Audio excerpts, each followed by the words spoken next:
الحمد للہ رب العالمین والصلاة والسلام علی سید المرسلین اما بعد فاعوذ باللہ من الشیطان الرجیم بسم اللہ الرحمن الرحیم۔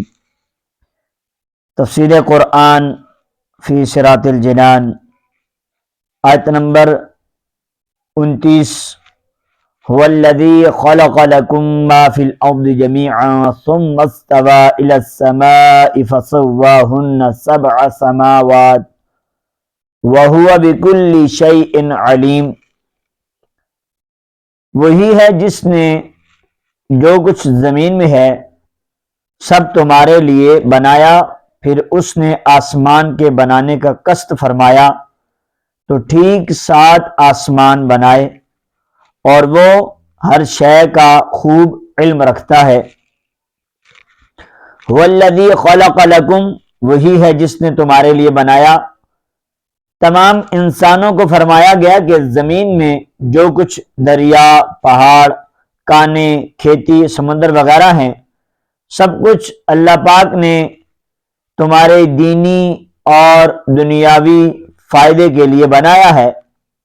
دینی فائدہ تو یہ ہے کہ زمین کے عجائبات دیکھ کر تمہیں اللہ پاک کی حکمت و قدرت کی معرفت نصیب ہو، اور دنیاوی فائدہ یہ کہ دنیا کی چیزوں کو کھاؤ، پیو اور اپنے کاموں میں لاؤ جب تک اللہ پاک کی طرف سے کوئی ممانعت نہ ہو۔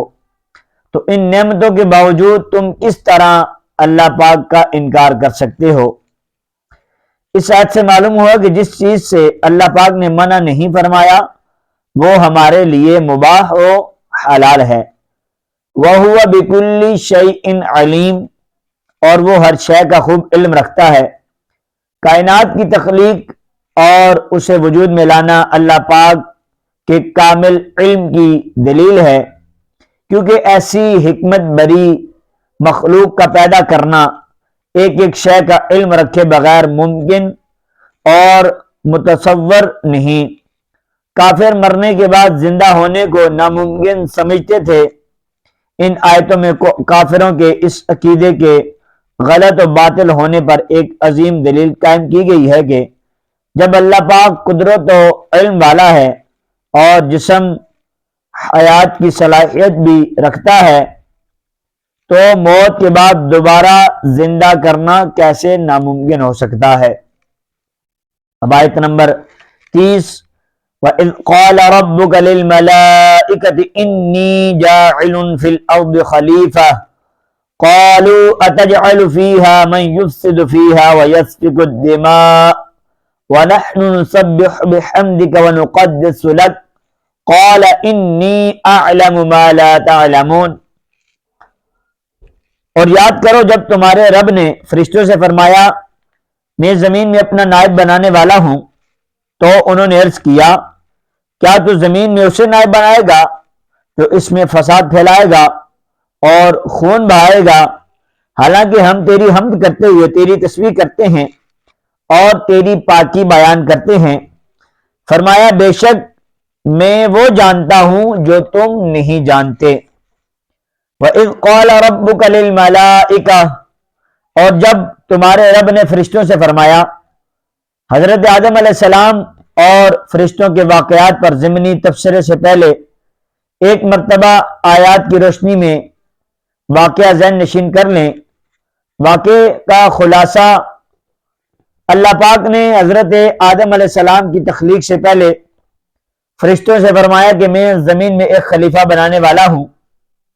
اس پر فرشتوں نے عرض کی اے اللہ، کیا تو زمین میں اس کو نائب بنائے گا جو اس میں فساد پھیلائے گا اور خون بہائے گا، حالانکہ ہم ہر وقت تیری تسبیح و تحمید کرتے ہیں، یعنی تیری خلافت کے مستحق ہم ہیں۔ اللہ پاک نے فرمایا جو مجھے معلوم ہے وہ تمہیں نہیں معلوم۔ پھر اللہ پاک نے حضرت آدم علیہ السلام کی تخلیق کے بعد انہیں تمام چیزوں کے نام سکھائے دیے، اور پھر ان چیزوں کو فرشتوں کے سامنے پیش کر کے فرمایا اگر تم اس بات میں سچے ہو کہ تم ہی خلافت کے مستحق ہو تو ان چیزوں کے نام بتاؤ۔ فرشتوں نے یہ سن کر عرض کی اے اللہ، ہمیں تو صرف اتنا علم ہے جتنا تو نے ہمیں سکھا دیا، ساری علم و حکمت تو تیرے پاس ہے۔ پھر اللہ پاک نے حضرت آدم علیہ السلام سے فرمایا اے آدم تم انہیں ان تمام اشیاء کے نام بتا دو۔ جب حضرت آدم علیہ السلام نے انہیں ان اشیاء کے نام بتا دیے تو اللہ پاک نے فرمایا اے فرشتوں کیا میں نے تمہیں نہ کہا تھا کہ میں آسمانوں اور زمین کی تمام چھپی چیزیں جانتا ہوں اور میں تمہاری ظاہری اور پوشیدہ باتوں کو جانتا ہوں۔ انی جاعل فی الارض خلیفہ، میں زمین میں اپنا نائب بنانے والا ہوں۔ خلیفہ اسے کہتے ہیں جو احکامات جاری کرنے اور دیگر اختیارات میں اصل کا نائب ہوتا ہے۔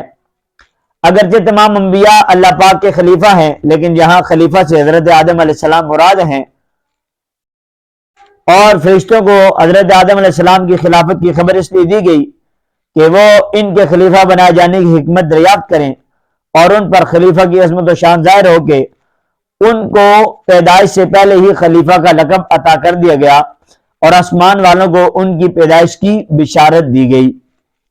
یاد رہے کہ اللہ پاک اس سے پاک ہے کہ اس کو کسی سے مشورے کی حاجت ہو، البتہ یہاں خلیفہ بنانے کی خبر فرشتوں کو ظاہری طور پر مشورے کے انداز میں دی گئی۔ اس سے اشارتاً معلوم ہوتا ہے کہ کوئی اہم کام کرنے سے پہلے اپنے ماتحت افراد سے مشورہ کر لیا جائے تاکہ اس کام سے متعلق ان کے ذہن میں کوئی خلش ہو تو اس کا ازالہ ہو جائے یا کوئی ایسی مفید رائے مل جائے جس سے وہ کام مزید بہتر انداز سے ہو جائے۔ اللہ پاک نے اپنے حبیب صلی اللہ علیہ وسلم کو بھی صحابہ کرام سے مشورہ کرنے کا حکم دیا، جیسا کہ سورہ آل عمران میں اللہ پاک ارشاد فرماتا ہے وَشَاوِرْهُمْ فِي الْأَمْرِ، اور کاموں میں ان سے مشورہ لیتے رہو۔ اور انصار صحابہ کرام کا وصف بیان کرتے ارشاد فرمایا وَأَمْرُهُمْ شُورَى بَيْنَهُمْ، اور ان کا کام ان کے باہمی مشورے سے ہوتا ہے۔ حضرت انس بن مالک رضی اللہ عنہ سے روایت ہے کہ حضور علیہ السلام نے ارشاد فرمایا جس نے استخارہ کیا وہ نامراد نہیں ہوگا، اور جس نے مشورہ کیا وہ نادم نہیں ہوگا، اور جس نے میانہ روی کی وہ کنگال نہیں ہوگا۔ أَتَجْعَلُ فِيهَا مَنْ يُفْسِدُ فِيهَا، کیا تو زمین میں اسے نائب بنائے گا جو اس میں فساد پھیلائے گا؟ اس کلام سے فرشتوں کا مقصد اعتراض کرنا نہ تھا، بلکہ اس سے اپنے تعجب کا اظہار اور خلیفہ بنانے کی حکمت دریافت کرنا تھا، اور انسانوں کی طرف فساد پھیلانے کی جو انہوں نے نسبت کی تو اس فساد کا علم انہیں یا تو صراحت کے ساتھ اللہ پاک کی طرف سے دیا گیا تھا، یا انہوں نے لوح محفوظ سے پڑھا تھا، یا انہوں نے جنات پر قیاس کیا تھا، کیونکہ وہ زمین پر آباد تھے اور وہاں فساد کرتے تھے۔ فرشتے کیا ہیں؟ فرشتے نوری مخلوق ہیں، گناہوں سے معصوم ہیں، اللہ پاک کے معزز مکرم بندے ہیں، کھانے پینے اور مرد یا عورت ہونے سے پاک ہیں۔ فرشتوں کے بارے میں اگر آپ مزید جاننا چاہتے ہیں تو بارِ شریعت جلد 1 صفحہ 90 سے ملائکہ کا بیان آپ مطالعہ فرمائیں۔ انی اعلم، بے شک میں زیادہ جانتا ہوں۔ فرشتوں کے جواب میں اللہ پاک نے فرمایا کہ جو میں جانتا ہوں وہ تم نہیں جانتے، کیونکہ خلیفہ بنانے میں میری حکمتیں تم پر ظاہر نہیں۔ بات یہ ہے کہ انہیں انسانوں میں بھی انبیاء ہوں گے، اولیاء بھی اور علماء بھی، اور یہ حضرات علمی و عملی دونوں فضیلتوں کے جامع ہوں گے۔ ناظرین، آپ نے سورہ البقرہ آیت نمبر 29 اور 30 کی تفسیر سماعت فرمائی، اور یہاں پر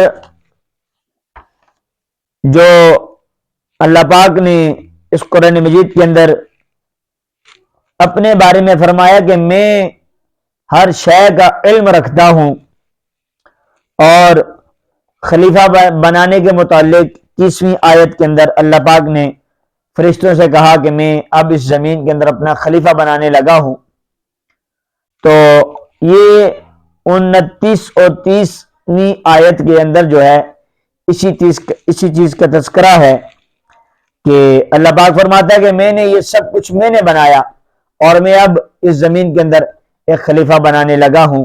اور فرشتوں نے جب بات کی تو پھر اللہ نے فرمایا جو میں جانتا ہوں وہ تم نہیں جانتے. تو اللہ زیادہ جاننے والا ہے، کیونکہ حقیقی علم تو اللہ رب العالمین ہی کے پاس ہے. رب کریم کی بارگاہ میں دعا کرتا ہوں اللہ پاک مجھے اور آپ کو عمل کرنے کی، سمجھنے کی توفیق عطا فرمائے. آمین بجاہ النبی الامین صلی اللہ علیہ وآلہ وسلم.